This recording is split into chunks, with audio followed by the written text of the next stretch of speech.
Rangkuman informasi pilihan dari berbagai kabupaten dan kota di Jawa Timur segera hadir dalam Buletin Jawa Timur. Buletin Jawa Timur.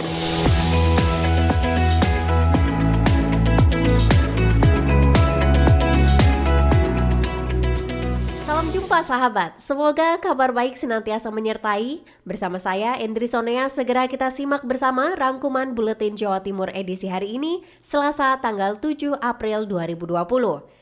Mengawali Buletin Jawa Timur hari ini, segera kita ke Probolinggo, Radio Suara Kota FM.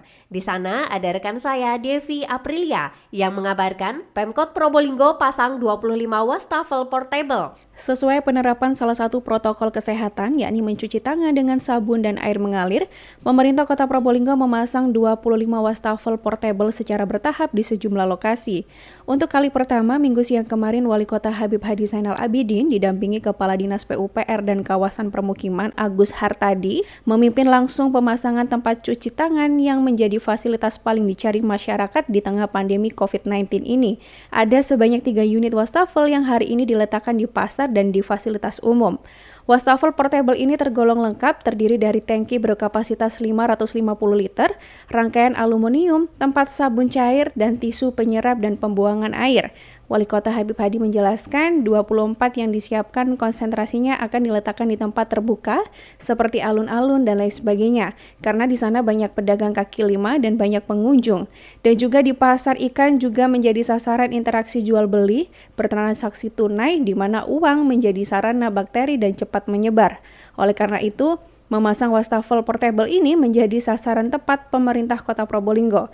Ia berharap masyarakat bisa merawat fasilitas ini dan untuk pencegahan COVID-19 di Kota Probolinggo. Devi Aprilia, Suara Kota Probolinggo. Lalu ada Agustin Merdekawati dari Ersal FM Nganjuk, Polres perluas kawasan untuk physical distancing. Polres Nganjuk terus memperluas kawasan physical distancing di ruas jalan protokol Kota Nganjuk, di ruas Jalan Panglima Sudirman Kota Nganjuk, dan jalan protokol depan Polsek Warujayeng. Kapolres Nganjuk AKBP Handono Subiakto mengatakan penutupan jalan untuk physical distancing dilakukan secara periodik, tidak langsung dilakukan secara terus-menerus, namun sifatnya temporari atau dalam waktu-waktu tertentu. Yakni Polres Nganjuk akan memperlakukan penutupan jalan sesuai dengan pertimbangan dan kebutuhan. Pemberlakuan kebijakan dilakukan demi menekan keramaian dan potensi berkerumunnya warga masyarakat. Karena wilayah tersebut yang memang relatif ramai lantaran merupakan pusat perbelanjaan dan pertokoan. Dengan physical distancing diharapkan rantai penyebaran COVID-19 dapat diputus dan kondisinya menjadi seperti semula. Dari 105,3 FM, Agustin Merdekawati. Berikutnya, Camat Pegantenan Pamekasan himbau semua kepala desa segera laksanakan APBD perubahan untuk cegah COVID-19. Selengkapnya, Ralita FM Pamekasan, Kholik Maulidi, silakan. Guna mempercepat pencegahan penyebaran COVID-19, pelaksana tugas atau PLT Camat Pegantenan, Beni Hidayat menghimbau kepada seluruh kepala desa untuk segera melaksanakan anggaran pendapatan dan belanja desa atau APBD perubahan dan wajib menganggarkan untuk kegiatan pencegahan penyebaran COVID-19. Menurut Beni, upaya itu dilakukan guna memutus mata rantai mewabahnya virus corona ke pelosok desa, khususnya di Kecamatan Pegantenan. Sebagai Ketua Satgas Pencegahan dan Pengendalian Penyebaran COVID-19 tingkat kecamatan, Beni juga meminta pemerintah desa untuk membantu masing-masing dusun kebutuhan peralatan, tempat cuci tangan, dan sabun. Sudah kami himbau kepada seluruh kepala desa untuk melaksanakan perubahan APBD dan wajib menganggarkan untuk kegiatan pencegahan penyebaran virus corona ini di wilayah desa-desa di sekecamatan Pegantenan. Yang pertama, kegiatan-kegiatan yang wajib ini adalah penyemprotan disinfektan. Kemudian memberikan bantuan kepada masing-masing dusun alat-alat untuk cuci bersih menggunakan air mengalir termasuk juga dengan sabun. Selanjutnya, dari masing-masing desa ini juga wajib melakukan pemeriksaan kepada seluruh warga desa yang baru datang dari luar kota maupun dari luar negeri. Sementara khusus penyemprotan disinfektan diwajibkan bagi masing-masing desa ke seluruh dusun, tempat pendidikan, pasar, maupun tempat kerumunan. Kholik Maulidi, Ralita FM Pamekasan. Dari Pamekasan kita beralih ke Tuban.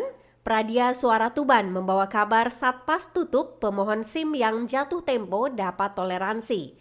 Arya Agustias, silahkan. Mewabahnya pandemi virus corona atau COVID-19 membuat pelayanan Satuan Pelayanan Administrasi Satpas SIM di Polres Tuban tutup sementara sejak pertanggal 31 Maret 2020 lalu. Penutupan pelayanan Satpas SIM itu berlangsung hingga batas waktu yang belum ditentukan. Melihat perkembangan kondisi pandemi virus corona di Indonesia, meski demikian bagi pemohon SIM yang masa berlakunya habis atau jatuh tempo di saat pelayanan Satpas SIM ditutup, mendapatkan keringanan dan toleransi perpanjangan. Kasat Lantas Polres Tuban AKP Argo Budi Sarwono saat dikonfirmasi mengatakan pelayanan SIM di seluruh jajaran Polres di Jawa Timur sudah dihentikan beberapa waktu yang lalu sampai dengan ada pemberitahuan lebih lanjut dari Ditlantas Polda Jatim. Namun bagi masyarakat pemohon SIM yang masa berlakunya habis di masa pandemi corona, mereka tetap akan mendapatkan pelayanan perpanjangan bukan prosedur pemohonan SIM baru. Mulai kemarin itu sudah dihentikan seluruh satpas di Jawa Timur. Jadi tidak hanya Tuban, tapi seluruh satpas di Jawa Timur sampai dengan ada pemberitahuan lebih lanjut. Masyarakat pemohon SIM yang sekiranya SIM-nya habis masa berlaku terhitung mulai kemarin sampai dengan pemberitahuan lebih lanjut itu tidak perlu khawatir. Ketika nanti pelayanan dibuka kembali, maka pemohon SIM tetap akan kita layani prosedur perpanjangan, bukan prosedur baru sebagaimana yang semestinya dilakukan apabila pemohon SIM habis masa berlakunya. Arya Agustias, Pradia, Suara Tuban untuk Buletin Jawa Timur. Mega Kristi RGR FM Tulungagung mengabarkan tentang tracing yang pernah kontak dengan positif corona. Pasien yang dinyatakan positif corona berdasarkan hasil uji laboratorium dari Balitbangkes Kemenkes sudah dinyatakan sembuh dari status PDP Rumah Sakit Dr. SK Tulungagung. Selanjutnya yang bersangkutan melaksanakan isolasi mandiri selama 14 hari di rumahnya.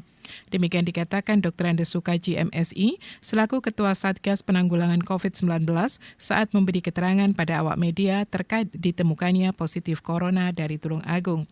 Pemerintah akan terus melakukan tracing yang sudah dimulai sejak Senin 30 Maret, mengingat yang bersangkutan baru saja pulang dari ibadah umroh yang praktis banyak menerima tamu di rumahnya. Dinas Kesehatan sudah melakukan surveillance untuk mengetahui siapa saja yang sudah melakukan kontak dengan yang dinyatakan positif dan akan dilakukan pemeriksaan bagi mereka yang ditemukan sudah melakukan kontak.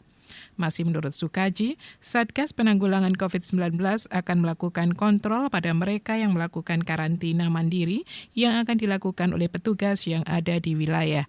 Saya Mega Kristi, 90,1 RGR FM Tulungagung. Bupati Ngawi keluarkan larangan bagi pedagang luar daerah berjualan di Pasar Ngawi. Silakan Anjani, Suara Ngawi. Sebagai salah satu bentuk antisipasi penyebaran pandemi COVID-19 di Kabupaten Ngawi, Bupati keluarkan edaran larangan bagi pedagang luar daerah berjualan di Ngawi. Surat edaran tertanggal 2 April 2020 dikeluarkan oleh Bupati Ngawi bertujuan sebagai pengamanan masyarakat dari wabah yang sedang menjangkit saat ini. Adapun dalam surat edaran tersebut, Bupati melarang pedagang yang berasal dari luar daerah Kabupaten Ngawi berjualan di pasar Kabupaten Ngawi. Dan selain itu, Bupati juga menginstruksikan kepada Kepala Dinas Perdagangan, Perindustrian dan Tenaga Kerja untuk menutup seluruh pasar hewan di Kabupaten Ngawi sampai batas waktu yang belum ditentukan. Dari pemantauan berdasarkan 24 wilayah kerja Puskesmas di Kabupaten Ngawi yang terdata sejak 21 Maret 2020, angka ODP terus meningkat per harinya, begitupun ODR terkait kasus COVID-19. Anjani, Suara Ngawi. Beralih ke kabar, Pemprov Jatim merekrut 470 tenaga medis baru untuk percepat penanganan COVID-19. Bersama Suara Sidoarjo, Diding Yunarto. Dibantu Rumah Sakit Universitas Erlangga atau UNAIR, dilakukan proses rekrutmen tenaga medis baru. Ini dikatakan Khofifah Indar Parawansa, Gubernur Jawa Timur saat konferensi pers pada Sabtu kemarin. Kita sedang menambah tenaga kesehatan sebanyak 470 orang. Kebetulan Rumah Sakit UNAIR baru melakukan proses seleksi untuk diterima di RSUA. Dari mereka yang ikut seleksi, diterima di RSUA 30 orang, lalu yang mendaftar 600 orang dari berbagai lini. Akhirnya kami koordinasi dengan direksi RSUA yang ikut seleksi dan yang belum bisa diterima di RSUA, kita minta untuk dilakukan identifikasi. Itulah yang kita rekrut sebanyak 470 orang. Saya Didi Yunarto, Suara Sidoarjo. Suara Madiun, Kiki Desilia. Dilirik investor utusan dari Korea kunjungi lokasi Taman Sumber Umis Kota Madiun. Konsep Taman Sumber Umis ternyata cukup menarik investor. Kendati dalam tahap pengerjaan, utusan investor dari Korea sengaja datang meninjau. Kedatangannya itu tentu untuk melihat langsung lokasi taman yang mereka minati tersebut. Wali Kota Madiun Maidi menyebut investor tertarik dengan konsep taman ini ke depannya. Detail Engineering Design atau DED, taman ini memang sudah jadi. Taman nantinya akan dibagi 3 titik, yakni timur, tengah, dan barat. Bagian timur merupakan lorong seni yang tembus hingga Jalan Kalimantan. Bagian tengah tepat di areal parkir Sumber Umis. Sedang bagian barat yang mengarah ke Jalan Pandan. Taman tersebut dikonsep pedestrian dengan sejumlah simbol-simbol internasional. Mulai patung Merlion, Menara Eiffel, jam Big Ben, hingga musola berbentuk Ka'bah. Bagian tengah juga terdapat wisata Arung Jeram. Sedang sisi timur merupakan tempat aneka kuliner dan barang-barang seni. Konsep itu memang sudah ditawarkan ke sejumlah investor. Beberapa di antaranya menyatakan ketertarikan seperti yang dari Korea ini. Wali kota berharap wabah corona segera berlalu agar ekonomi dapat kembali berjalan seperti semula. Apalagi Kota Madiun cukup menarik di mata investor. Tak hanya di Sumber Umis, namun juga sejumlah titik yang lain. Kiki Desilia, Suara Madiun. Kemudian di Kabupaten Blitar, Persada FM, ada rekan saya yang akan mengabarkan tentang dampak pandemi corona. Rencananya Pemkab Blitar beri bantuan warga berpenghasilan harian. Oza Ahmad, silahkan. Pemerintah Kabupaten Blitar terus meningkatkan kepedulian kepada masyarakat yang terdampak wabah corona, terutama bagi warga yang berpenghasilan rendah. Upaya tersebut dilakukan pemerintah daerah guna meringankan beban antar sesama agar para pelaku usaha kecil tidak mengalami kerugian parah. Menanggapi hal itu, Bupati Blitar Yanto mengatakan, demi mewujudnya rencana itu, pihaknya telah melakukan pergeseran anggaran di setiap organisasi perangkat daerah atau OPD, di mana sampai saat ini sudah terkumpul sekitar 840 juta rupiah dan diprediksi akan terus bertambah. Pemberian bantuan ini bertujuan untuk meningkatkan taraf hidup masyarakat. Bantuan ini bakal diberikan kepada para pelaku usaha mikro, kecil, dan menengah atau UMKM dan para pedagang kaki lima di seluruh wilayah Kabupaten Blitar. Ia berharap dengan adanya bantuan dari pemerintah daerah bisa memberikan keringanan kepada mereka. Sedangkan untuk OPD yang lain, untuk pengaman jaring sosial yang terdampak langsung terhadap ini, pelaku-pelaku UMKM, pedagang kaki lima ini ya masih terkumpul 840 juta sekian ya. Ini masih kita sisir lagi ya. Bupati Rianto menambahkan dalam waktu dekat aparatur sipil negara atau ASN yang ditunjuk tim pelaksana akan turun ke lapangan melakukan pendataan bagi masyarakat kecil agar bantuannya tepat sasaran. Uza Ahmad, Radio Persada FM Blitar. Di Lumajang, ada kabar nekat mudik perantau asal Lumajang akan dikarantina 14 hari. Suara Lumajang, silakan Bobby Wijaya. Pemerintah Kabupaten Lumajang akan mengkarantina warga perantau yang pulang ke Lumajang. Hal itu disampaikan Thoriqul Haq Bupati Lumajang saat meninjau lokasi yang akan dijadikan tempat karantina di Sekolah Unggulan Terpadu atau SUT Lumajang Minggu sore kemarin. Bupati menjelaskan bahwa kebijakan ini diambil untuk membatasi penyebaran virus corona di Lumajang. Pihaknya juga menyiapkan lokasi di SUT sebagai tempat karantina dengan penjagaan aparat gabungan. Tapi prinsipnya begini, kami menghimbau untuk masyarakat yang aslinya Lumajang atau kelahiran Lumajang atau keluarganya ada di Lumajang, harapan kami, himbauan kami untuk tidak mudik. Himbauan kami tetap stay di rumah masing-masing, tempat tinggal masing-masing. Karena kami juga sekarang sedang konsentrasi menyelesaikan problem pencegahan corona di Lumajang. Tapi bila itu terpaksa mereka semua ingin kembali ke Lumajang, kami siapkan karantina. Sementara itu, Indah Amperawati, Wakil Bupati Lumajang menjelaskan bahwa warga yang nekat mudik nantinya akan dikarantina selama 14 hari dengan penjagaan TNI, Polri, dan Satpol PP, serta dilakukan pemeriksaan kesehatan secara berkala. Karantina 14 hari dan berbiaya sendiri. Dalam kesempatan yang sama, AKBP Adewira Negara Siregar, Kapolres Lumajang menegaskan bahwa jajaran Polres Lumajang bersama TNI dan Satpol PP akan melakukan penjagaan di setiap perbatasan.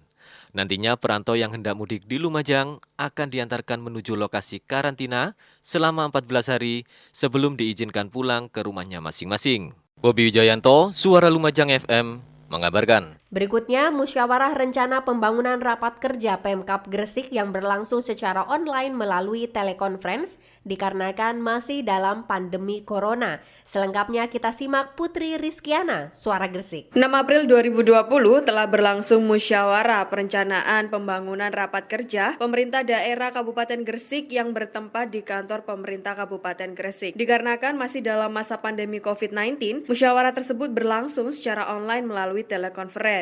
Agenda Musrenbang RKPD kali ini membahas mengenai perencanaan pembangunan di tahun 2021 dengan mengusung tema Gresik Inklusif, Resilient, and Sustainable City atau Gresik Kota Inklusif, Tangguh, dan Berkelanjutan yang diterjemahkan ke dalam 3 prioritas pembangunan meliputi 1.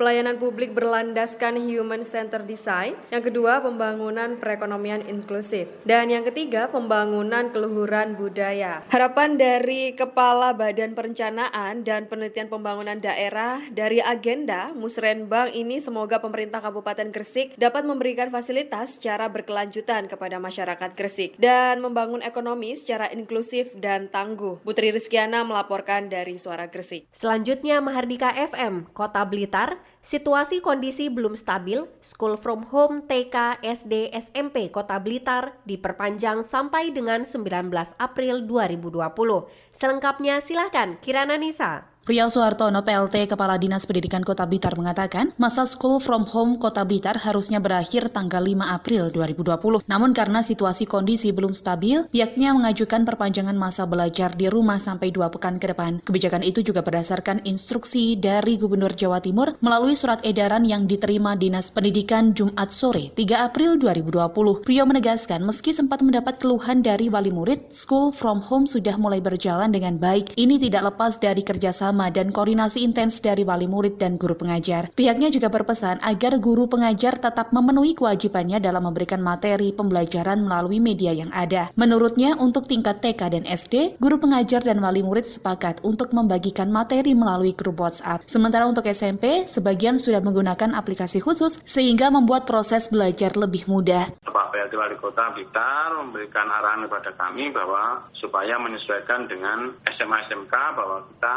pembelajaran di rumah pada peserta didik SMP ke bawah itu diperpanjang sampai 19 April 2020. Sementara itu, Dinas Pendidikan Kota Blitar mengadakan lomba vlog berkaitan dengan pencegahan virus corona bagi siswa SD SMP se-Kota Blitar untuk mengurangi kejenuhan siswa selama menjalani masa belajar di rumah atau School from Home. Kirana Nisa, Mahardika FM. Terakhir kita dengarkan kabar dari Blambangan FM Banyuwangi bersama Akbar Wiyana. Terapkan physical distancing, rapat paripurna di Kabupaten Banyuwangi digelar secara online. DPRD Banyuwangi menggelar rapat paripurna online terkait penyampaian nota pengantar laporan keterangan pertanggungjawaban atau LKPJ akhir tahun 2019 pada forum rapat paripurna DPRD Banyuwangi pada Senin 6 April 2020. Rapat tersebut digelar secara virtual lewat video conference sebagai bentuk penerapan physical distancing di tengah pandemi virus corona ini. Hal tersebut dikatakan Ketua DPRD Banyuwangi Imade Cahyana Negara didampingi 2 wakil ketua dewan di kantor DPRD Banyuwangi. Sedangkan Bupati Anas beserta Wakil Bupati Yusuf Widiatmoko dan Sekretaris Kabupaten Banyuwangi Mujiono mengikuti rapat dari Aula Rempek Jogopati, kantor Pemkab Banyuwangi. Rapat paripurna juga diikuti puluhan anggota dewan dari kediaman masing-masing, serta kepala organisasi perangkat daerah, camat, dan kepala desa lurah dari kantor masing-masing. Dalam laporannya, Bupati Anas menyebutkan sejumlah capaian kerja yang telah berhasil dicapai Banyuwangi pada tahun 2019. Salah satunya di bidang pendidikan, angka putus sekolah di Banyuwangi menjadi sangat rendah, yakni hanya sebesar 0,01% pada tingkat SD atau MI. dan 0,13% pada tingkat SMP atau MTS. Sementara angka siswa yang melanjutkan ke jenjang pendidikan selanjutnya terus bertambah. Nah, itu tadi sahabat 13 berita yang berhasil dirangkum untuk Buletin Jawa Timur edisi hari ini. Terima kasih atas perhatiannya dan tetap semangat. Saya Endri Sonea, sampai jumpa di Buletin Jawa Timur edisi berikutnya. Rangkuman informasi pilihan dari berbagai kabupaten dan kota di Jawa Timur baru saja sahabat dengarkan dalam Buletin Jawa Timur. Buletin Jawa Timur. Buletin Jawa Timur bisa sahabat dengarkan Senin sampai Jumat jam 8 pagi dan 4 sore. Disiarkan serentak di Lembaga Penyiaran Publik Lokal Suara Sidoarjo, Persada Kabupaten Blitar, Mardika Kota Blitar, Ralita Pamekasan, Suara Sampang, Suara Kota Probolinggo, Suara Lumajang, Suara Pasuruan, Blambangan Banyuwangi, Wika Mojokerto, Suara Gresik, Pradia, Suara Tuban, Malawapati Bojonegoro, Ersal Nganjuk, Suara Madiun, Suara Ngawi, Suara Pacitan, Praja Angkasa Trenggalek, dan RGR Tulungagung. Persembahan dari Asosiasi Lembaga Penyiaran Publik Lokal Jawa Timur.